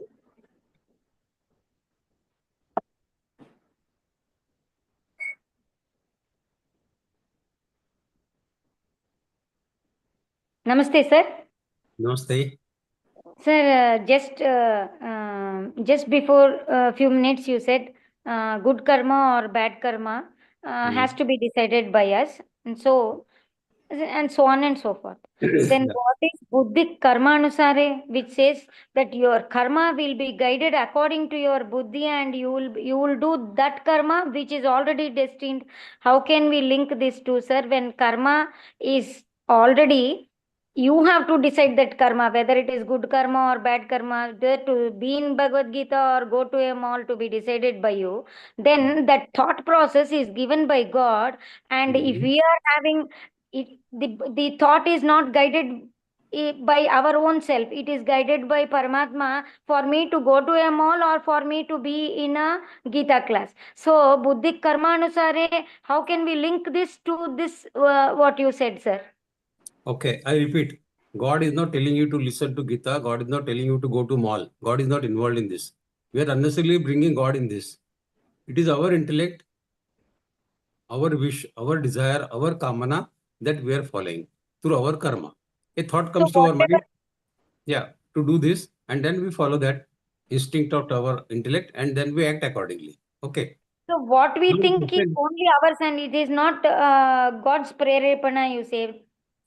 No, see, we are a mixed bag of Sattva Rajotamo. Our effort should be to transgress, to shift from Tamo to Rajasi and Rajasi to Sattvic. That should be the effort of human beings, and for that only Paramatma has given us this Sharir, Indriya, Man and Buddhi. And that is the learning we do through Gita. If you read Gita for 1 hour every day, your nature is getting changed. Your nature is getting changed. After 1 month, 2 months, you will start thinking only sattvic things. The destiny of reading Gita is also not in our hands. No, sometimes very regularly we read. Sometimes we simply get so many adchanyas in between that we cannot read it. That is where the question of determination comes. If you do the determination, like meditation, if you decide to start meditation at 5 o'clock in the morning, the alarm goes. The alarm clock does its job of sounding the alarm. It is we who shut down the alarm. So, should we blame the alarm? Should we blame the Paramatma? Or should we blame ourselves? Isn't it? So, the problem is that whatever shortcomings we have, we want to pass on the blame of those shortcomings to somebody else. And mostly it is the God to whom we pass on this. God is not saying us anything. He is not talking to us. He is not in the manifested form. So he is the best scapegoat. God is not doing this. Very easy to say this. But why you don't get up when you have decided to go for meditation, when you decided to go for a Gita class, you don't go in your time and then you say, God is not helping. So this is not correct. God has given you the freedom to think. Has He told you that you think only bad? You don't think good? Freedom does not mean it's to be misused.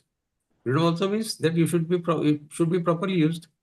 So So then you have each one in the universe is guided in different form. There are good people, bad people, all these Krodis and very Sattvic, Rajasic, so many people.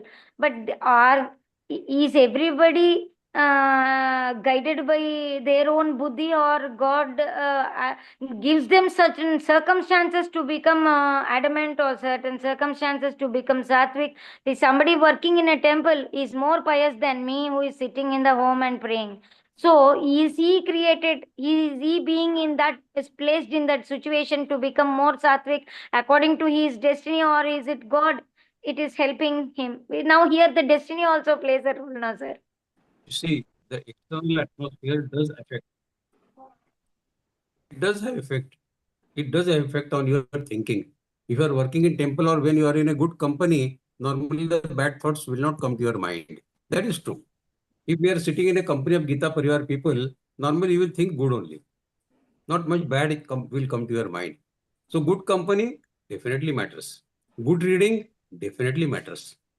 So if you want to cleanse your intellect, if you want to cleanse your thinking process, then these are the few tips. Always remain in the company of good people.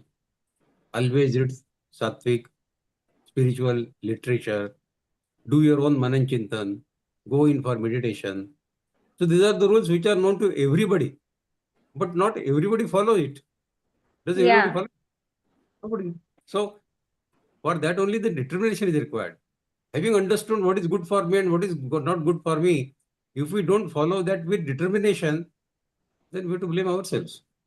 That God has given you the opportunity to learn Gita. God has given you, out of population of 140 crore in India, how many people learn Gita? Hardly few. 1%, 2%.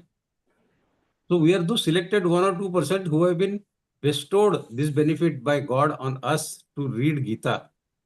After knowing Gita, if we don't follow the message of Gita, then we have to blame ourselves, no? God has taken our hand, brought it to this path of spirituality. God is teaching us Gita through His own message. It is coming directly from God's mouth, no? Gita. There is no other literature in the world that comes from God Himself directly. But Gita is coming directly from Krishna. So when we are fortunate enough to learn everything directly from God, and if we don't follow it, then what to do? Isn't it? Okay. Thank you, sir. Thank you so much, sir. Thank you so much. There are Okay. four more people who have questions. I can see Murli Das, Priya, Shani, Dubey Didi, Radha Kumari Didi, Priya Darshan. Hello, I am muted. Should I ask the question? Yes, please. Jai Shri Krishna Bhaya. Jai Shri Krishna. We take children to a store, say, for example, right? Okay. Yeah. And we allow them to make a choice. And the choice may not be appropriate for the child. So then we guide them, right? We guide them, okay, this is not right, that's not right. So we don't leave them, but we do guide, right? And in the infinite Brahmand, we are nothing but a very small speck, right? In God's world, right? Yes. But yet, all the decisions of right and wrong are placed on us, right? So, and the judgment is also accordingly placed on us, right? So not everybody is able to make the right decision. Not everybody is Einstein, or not everybody is a Shankaracharya, right? So if given the case, why won't God help us make the right choice? Because we are his children too. Yes, yes. So that is my question, Bhaiya. I understand your question. Your discretionary power, your Viveka Buddhi is the presence of God in you. When you do particular act, your Viveka Buddhi tells you whether it is right or wrong. We don't follow our Viveka Buddhi is a different matter. But while doing anything good or bad, our mind does tell, you are not doing good thing, boss. Think about it again. Is it right for you to do it? And then again, while doing every karma, since we are talking about spirituality, while doing any karma, what we should think invariably is, by doing this karma, am I going nearer to Paramatma or am I going far away from him? This one single rule, if we follow in our life, that by doing this, performing this karma, am I going nearer to the God or am I going further away from him? This will decide how we act in our life. This will pave the way for going ahead on the path of spirituality. And our Viveka Buddhi, our discretionary power, definitely acts as a torch on that path of spirituality. Yes, this is good, this is not good, don't do this. But Bhaiya, the situation is the situation is not always so clear cut, in the sense we have heard of the story about the hunter hunting the animal, and then the sadhu is sitting there and he sees where it's going. When the hunter asks, what's the right thing to do, right? To lie to him or to do that one, right? So it's a complex situation, It's I agree. full of Everything in life is not so simple, but everything in life is not very complex also. Complex situation may be 1%, 2%, 5%, 10% at the most. Most of the life situations are crystal clear. Good and bad is perfectly known to us. Such confusing situations arise only once in a while. Even if you make mistake while performing those confusing situations, you learn from the mistake. Don't repeat it again. That is the only way. When you learn from your mistake and don't repeat that mistake, you have learned the lesson. Don't look too much back. Go ahead. Having made mistake one, don't get bondaged in that mistake only. Leave it. Past is past. Look at the future. Having made one mistake does not mean you will keep on making mistakes again and again. You have learned from the mistake is a great thing. And for that, you should pat your own back that yes, I have learned from a mistake. I will not going to repeat this mistake again in my life. So repentance. So if I repent for my action that I did unknowingly, which in the end might have resulted in wrong thing for something, right? So if I repent, is that something recognized? I mean, that I have repented. Yes, repenting one thing and then surrendering it to the Lord, that Lord, I have made this mistake unknowingly. Please pardon me for that. I am not going to repeat this again. And then don't do it again. And then forget it. Lord is magnanimous. He has a huge heart. He will pardon your mistakes. Okay. He is not there to give us punishment only. He is there to give us reward also. Isn't it?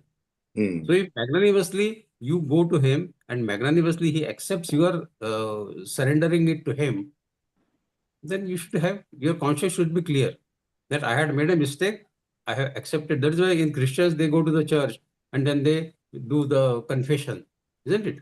You're right. So confession is what? Confession is this only, no? Yes. Right from childhood, whatever bad thing they have done, they keep reciting all those bad things one after the other. And after they go out of the church, they think, oh, I'm very clear now. So we can follow the same thing, isn't it? Yes. Yes. That does not mean we should keep on making a papa karma, but this should be such that we realize that we have done something bad and then confess it to the God. and then don't repeat it again. That's the only way we can do it. We cannot undo what has been done. Can it be undone? No. But What has been done? sometimes, Bhaiya, yeah, sometimes, Bhaiya, we don't even know whether we did wrong or right, Yes, yes. right? Yes, yes, yes. Unknowingly, many things happen through us. Unknowingly, something happening through us is pardonable. Is pardonable. Okay, okay, okay, Bhaiya. Thank you very much, Bhaiya. Thank you. Thank you. Thank you. Thank you.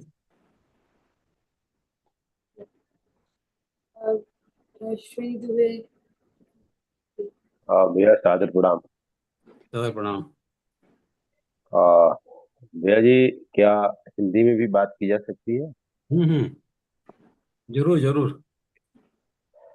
भैया जी, एक छोटा सा मेरा भ्रम है, बस उसी के लिए मैंने ये किया है। मैंने विवेचन सुना है और विवेचन से पूर्व का ये भ्रम है। जैसे भैया जी, मेरा ये है कि थोड़ा सा टेढ़ा सवाल होगा, थोड़ा सा उल्टा ऑकवर्ड लगेगा।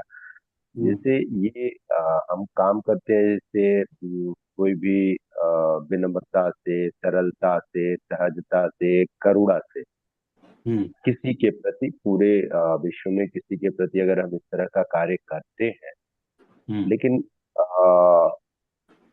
द रेस्ट पीपुल, अन्य लोग जो जिनके प्रति हम करते हैं, या जो अन्य लोग हैं, हमारे इन भावों को यूज करने के लिए डे टू डे मतलब एक्टिव हुए रहते हैं। मतलब कब कैसे ये कहाँ ये दिखा रहा है, मतलब ये कमजोर है, ये करुणा दिखा रहा है तो कमजोर है। तो उससे लॉसेस होते हैं, साथ साथ इरिटेशंस भी होते हैं। तो इससे कैसे बचा जाए भैया जी? देखिए, उनका सोचना, उनका कर्म उनके पास, हमारा सोच, हमारा कर्म हमारे पास। यदि वो गलत सोचते हैं, उनके उनके कर्म की, उनके सोचने की सजा उनको मिलेगी। हम अच्छा सोचते हैं, अच्छे दिल से काम कर रहे हैं, हमारे मन में उनके प्रति अच्छी श्रद्धा भावना है, हम उनकी मदद करना चाहते हैं, ये हमारा भाव है। तो यदि हम अच्छे दिल से, अच्छी भावना से कर रहे हैं, तो आपको कोई पनिशमेंट क्यों देगा? आपका नुकसान इसलिए आपको लगता है कि होता है कि लोग मुझे कहेंगे, अरे ये तो थोड़ा बुद्धू आदमी है, ये तो किसको समझता ही नहीं कि दुनियादारी क्या होती है। बोलने दीजिए ना लोगों को। आपके पास कोई आदमी, व्यक्ति मदद मांगने आया है, आपने अपने दिल से उसको मदद की है, ये आपकी सहृदयता है। अपने सात्विक भाव का दिखाया है, उसको मदद की है। बाद में वो आपके पीठ के पीछे हंस सकता है आपको, अरे क्या मैं उसके पास गया, उसको मैंने बुद्धू बना दिया, उसको 2-4 स्टोरी सुना दी, तो उसने मेरे को निकाल के पैसे दे दिए। बोल सकता है ऐसा, बोल सकता है ऐसा। लेकिन आपने तो अच्छा भाव दिखाया ना। जी। उसने यदि आपको धोखा दिया है, तो उसकी सजा वो भुगतेगा ना। आप उसकी चिंता क्यों कर रहे हैं? इसलिए कोई कैसा बिहेव करता है हमारे साथ में, उसका हम विचार न करते हुए, हमको जो ठीक लगता है, हमको जो भगवत गीता सिखाती है, उसी तरह से सात्विक भाव से रहना सीखना चाहिए। यदि हम भी उसके से आड़ा टेढ़ा चलने लगे, तो फिर उसमें और हमने फर्क क्या रह गया? उसने गीता पढ़ी नहीं, हमने पढ़ी है, उसके बावजूद भी हम उसके जैसे ही सोचने लगे, उसके जैसे आड़ा टेढ़ा चलने लगे, तो फिर फायदा क्या गीता पढ़ने का? नहीं क्या? तो सही हमको है तो भैया। गीता के अनुसार चलना है, सात्विक भाव से रहना है।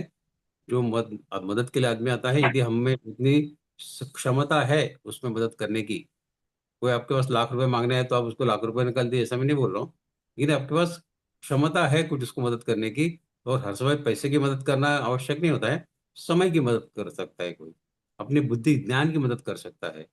जो भी आपके पास जो भी है, यदि आप उसको प्रदान कर सकते हैं, तो करिए। आपको समाधान मिलेगा, आपको सुख मिलेगा। At the end of day, परमात्मा विल से यस, दिस बंदा मेरा काम कर रहा है। सृष्टि चक्र जैसा चलना चाहिए, वैसे ये चलाने में मेरी मदद कर रहा है, ये लोगों की मदद कर रहा है, लोग को संग्रह में वापी, लोगों को मदद कर रहा है, ये मेरा काम कर रहा है। तो हमको परमात्मा के बारे में सोचना है कि किसी हरे गरे के बारे में सोचना है? नहीं क्या? ठीक है भैया। भैया जी, एक छोटा सा हमारा और काम सवाल है। है।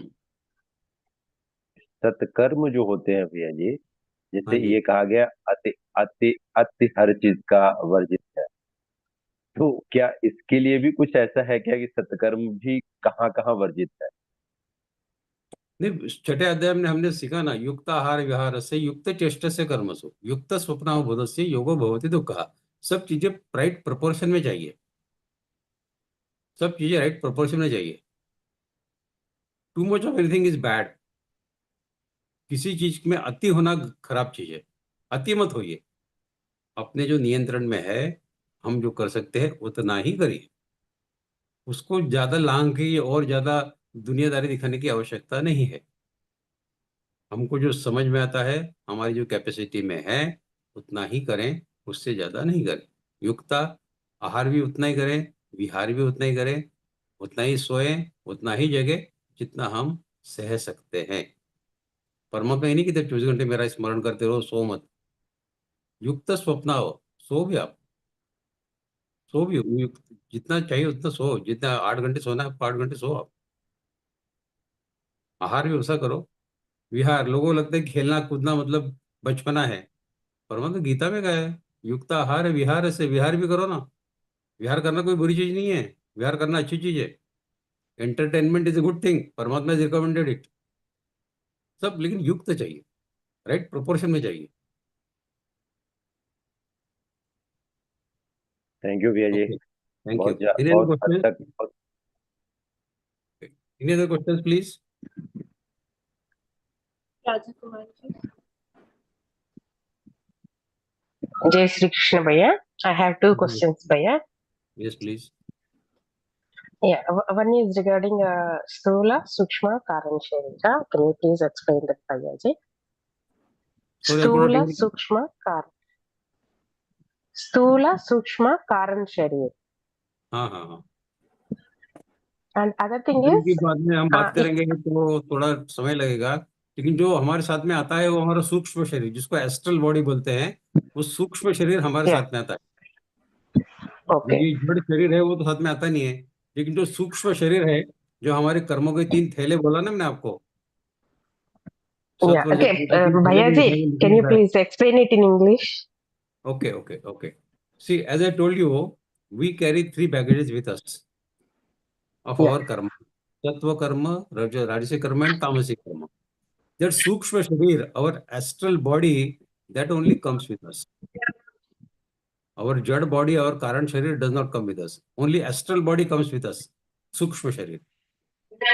And that takes us to the next life. And that Sukshma Sharir only carries these 3 baggages with us. Rest of the things remain here only. Rest of the bodies, everything remains here only. When people burn our body, this thing in crematorium, Yeah, that is Stula. nothing remains. Everything gets into Panchamahabhuta, isn't it? So the body that people Yeah. see is gone, but the Sukshma Sharir remains. The astral body remains. Astral body leaves this gross body and it carries these 3 baggages to the next life. So that is the job of that astral body, Sukshma Sharir. What about Karan Sharira, Bhaiya ji? Karan Sharira. That also does not come with you. Only Sukshma Sharir comes with you. Nothing else comes with you. Rest everything is Okay. gross. Nothing comes with you. Okay, only Sukshma Sharir that Only comes Sukshma with Sharir. us. Yeah. Okay. That too And till my you take other the question next life. is, That too you take the next life. Till that time only. After that, that Sukshma Sharir also Yeah. goes. Then you take the next body, no? yeah, Yeah. the soul enters into the other soul, Right. I mean, other womb. Other manifested form you get. Yeah. And my other question is, Bayaji, being an employee, I am government employee, and sometimes the activities are the imperfect activities by others, which I cannot bear, like misusing the power or misusing their duties in front of our eyes. It happens, but we cannot do anything. Sometimes it becomes very, very painful, Bayaji. So why it happens? Yes, it's a very tricky The, situation, and it is varies from person to person how he comes out of such situations in day-to-day life. You have to use your own tact. Sometimes you have to act cunningly also. Nothing wrong in acting cunningly in your material life. Yeah. It is not your spiritual Yeah. life. Okay. If Yeah. somebody is behaving with you in a particular way, you give him 1 chance, 2 chances, 3 chances. But when it has become his nature to trouble you, Yeah. then don't expect that you should keep on repeating that behavior with him. You should also show him your color. Nothing wrong in that. To retaliate in a manner so that he does not come back to you again with the same manner, nothing wrong in behaving that way. When you are on the right side, Okay. when you are on the right side, Yeah. don't do it when you are on the wrong side. Of course, when you have made a mistake and somebody is pointing out your mistake and then you go and fight out with him, then that is not recommended. That should not happen. But Yeah, when you are that's true. pure and somebody is unnecessarily troubling you, you can accept it once or twice. Third time you have to raise your voice and say that, sorry, I have heard you twice, no more now. Show me where I have gone wrong. Show me and prove it to me. Otherwise, keep mum. So you have to be Okay. tough sometimes in your life also. If you are always giving up, then giving up every time, it makes you coward. And cowardice is not recommended by Gita also. Arjuna was showing cowardice now. He was becoming coward. Yeah. Paramatma says, don't become like this. Stand up. Wage a war. So the message is for us also. In a given situation, we are not doing battle like Arjuna every day. But this situation, what you're explaining, is our day-to-day battle. Paramatma says, you stand up and fight for the right cause. That is the battle for us. Isn't it? Okay. Okay. Yes, Okay. I can understand. Thank you. Okay. Thank you. Thank you. Jai Shri. Okay, is that all now?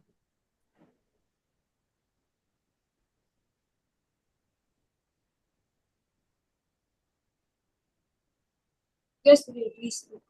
Priyadarshan, Jai Shri Krishna. Jai Shri Krishna. Those of us who are born into Sanatana Dharma have at least the option of following, of course, studying and following the Bhagavad Gita. I wonder what happens to the Musaltas and the Christians who have this. I mean, this option is closed to them, or they have closed this option for themselves. What do you think about this? See, honestly speaking, other than Islam, rest all religions are peace-loving. I don't say that Christianity teaches you to fight with people. They teach you, if you read Bible is not a bad document. Bible is also a good document. Now, they want to spread their religion, is their job. We don't do spread our religion, is our lacuna, no? We don't spread Hinduism, we don't spread Sanatan Dharma. So this is our lacuna. It is our mistake that we don't propagate our own religion. Talking about. What I'm saying is that we have the option of following the Bhagavad Gita and attaining, like this mumukshutvam we get. Yes. Correct. Na? So this option is not open to them, isn't it? Or is it open? No, see, we have not done thorough study of either Bible or any other religious document. Quran, of course, we know that Quran is a bad document. It teaches people to kill others who do not trust in their faith. No other religion teaches this kind of principle. I would, request just half a minute from you to sort of say that, see, the Christians in the past and their book has not changed, especially the Old Testament is a very bloody document. And they have burnt people, millions of people at the stakes for what they said was they were witches. They just pagans and infidels, and they say that we pray to pagan gods. That's what they say, and therefore, and the infidel must be killed. So this is Christianity for you. Okay, I think that subject is very big, and we need not enter into that right now. I am not master in Christianity, but I only know the life of Yeshu Christa, Jesus. He himself went through a lot of hardship in the life. Ultimately, he was crucified. Yes, agreed. So this is the only story I know about Christianity, that even their God has to undergo this kind of hardship. And he set an example in front of them that pardon them, they don't know what they are doing. Isn't it? Yes, yes. So that shows the magnanimity of their God. If you talk of Islam, there is not a single word like this. He is not God. Jesus is not God. They call him the Son. He is a representative of God. See, this is what we are fortunate for about. There is no document in the world which has been spoken by God himself like Geeta. Geeta is said by Krishna himself directly. Rest everything is, as you said, it is said by the representatives of God, so-called representatives. So we are fortunate that we have something which is spoken by God directly to us. So I agree fully with you that we are fortunate enough, and what we have by way of Gita or by way of Vishnu Sahasranam, no other religion has that luxury in their. So thank you very much. To have be born in India, that too in Sanatan Dharma, in Hindu Dharma, and we have the access to this Paramatma's document. And we can imbibe Paramatma's message in us. So we are those selected few. I mean, this gives me a thought that even while giving birth in a particular religion, our past karmas definitely must be coming into account. Correct. That because we have done some good karmas, that is why we are born in Hinduism. Otherwise, we could have been born in Yemen or Beirut or some Gaza Patti or somewhere, no? That they are also human beings. But is it worth human? Yes. I would say I would better prefer to get born as a street dog in India rather than getting born as human in Beirut or in Gaza. Isn't it? So we are fortunate enough to be born in India as Hindus. तुम्ही थोडंसं हे यांचंही वाचा. हो. हा ते हे करायला ते आपल्याला. ठीक आहे, चालेल, वाचेन त्यांचंही वाचेन. धन्यवाद. खूप नमस्कार. धन्यवाद. Yes, Didi, please unmute and say your best. Yeah, Jai Shri Krishna, Vaidya. Jai Shri Krishna. I want to ask you that, see, people, they'll be born in Chandal, family and very low family, some fisherman family and all that. And they'll be brought up from childhood like that, like what eating habits, what behaving habits and all that. That is not actually there, nothing bad, and like we can't blame them. Because from childhood, it's there in it, those things inherit them, no? So, so that is a sin, na? So, like. See, when we have studied 6th Adhyay, our life after life, the next life that we get is depending upon the sanskar and the karmas that we have done in this life. Now, those who are born in lowly species, as you say, Chandal and all that, their bad karmas have caused this. But even then, God is giving them one more opportunity by giving them human life. That you did wrong things in the last life, but even then, I am giving you one more opportunity to be born as human beings. Now, if you do good karmas, you can wipe out all the bad karmas of all your previous lives and come clean. So this is an opportunity. And we should not look at any XYZ as a person. We should look at ourselves first. That is an opportunity given to us by the God. Whether Chandal does it or does not do it, are we doing it ourselves? Are we doing full justice to human life? Are we using our body, mind, senses, intellect for attainment of Paramatma? Or we are using it only for enjoying material life? Everybody can think about himself. We cannot think about everybody in the world. At least think about ourselves first. And once we have understood ourselves, then we propagate this message to all. But having not following this message of Paramatma ourselves and then worrying about others does not make big sense, no? Others live the life the way they want. But are we making the best use of our life as human beings? That thought should come first to us. And if we have understood our life, we have attained that Atma Jnana like our Parampuja Guruji has, and he is propagating that message all over the world, traveling extensively. Have we come to that stage? Not yet. Isn't it? So let us come to that stage when we think of Loka Sangrame Vapi. Let us first improve ourselves and then think about others. Isn't it? So let us set our own routine in order such that we are confident that at the end of my life, I am going to get moksha. All my karmas are nishkam. All my karmas are becoming akarma. That means without bondage. I am offering all karmas to Paramatma. I am going to go clean when I leave this world. That confidence, if it comes to us, then we are qualified to teach others. Till that time, we have to learn ourselves. Okay, bhai. Thank you. Thank I don't think anybody else has questions. Okay. Thank you so much. Once again, I would like to thank you, Vikas, here for Thank your you. illuminating words. Your wisdom has left us with much to reflect on and apply in our lives.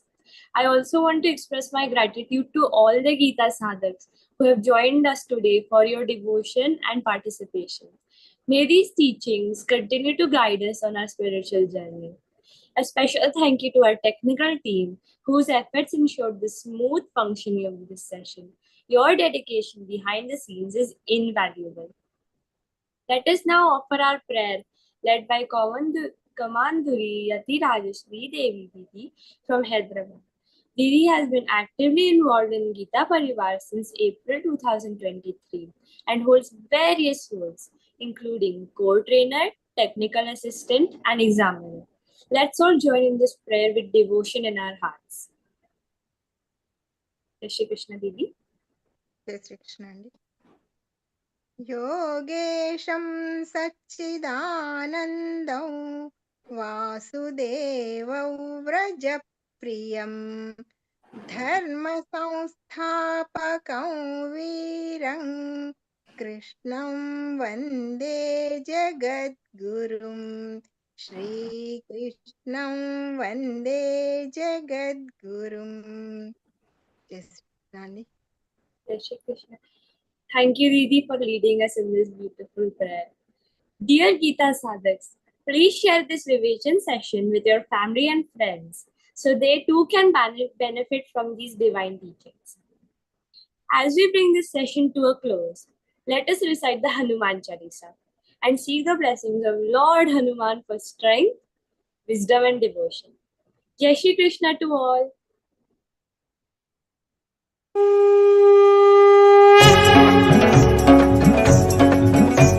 Shri गुरु चरण सरोज रज निज मन मुकुर सुधारि बरनउ रघुबर बिमल जसु जो दायक फलचारि बुद्धिहीन तनु जानिके सुमिरौ पवन कुमार बल बुद्धि विद्या देहु मोहि हरहु कलेश विकार.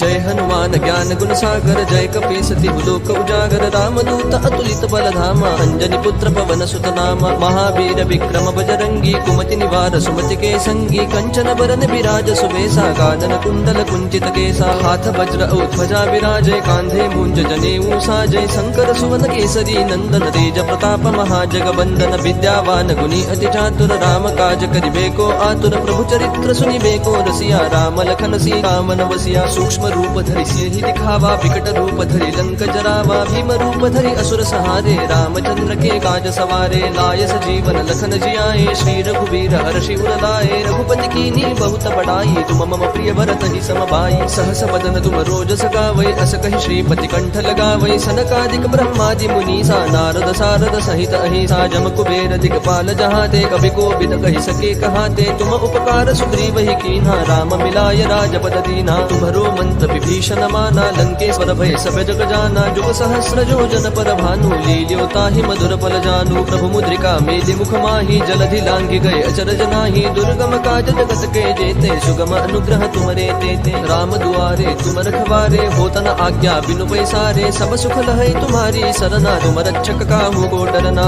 आपन तेज समारो आपै तीनों लोक हाकते कापै भूत पिशाच निकट नहीं आवै महावीर वीर जब नाम सुनावै। नासै रोग हरै सब वीरा जपत निरंतर हनुमत वीरा। संकट ते हनुमान छुड़ावै मन क्रम वचन ध्यान जो लावै। सब पर राम तपस्वी राजा जिनके काज सकल तुम साजा। और मनोरथ जो कोई लावै सोई अमित जीवन फल पावै। चारों जुग परताप तुम्हारा है प्रसिद्ध जगत उजियारा। साधु संत के तुम रखवारे असुर निकंदन राम दुलारे। अष्ट सिद्धि नो निधि के दाता असबर दीन जानकी माता। राम रसायन तुम्हारे पासा सदा रहो रघुपति के दासा। तुम्हारे भजन राम को पावै जन्म जन्म के दुख बिसरावै। अंत काल रघुवर पुर जाई जहाँ जन्म हरि भक्त कहाई। और देवता चित्तन धरई हनुमत से सर्व सुख करई। संकट कटई मिटई सब पीरा जो सुमिरै हनुमत बलबीरा। जय जय जय हनुमान गोसाई कृपा करहु गुरुदेव की नाई। जो सत बार पाठ कर कोई छूट ही बंदी महासुख होई। जो यह पढ़ हनुमान चालीसा होय सिद्धि साखी गौरी सा। तुलसीदास सदा हरि चेरा की जय नाथ हृदय महडेरा। पवन तनय संकट हरन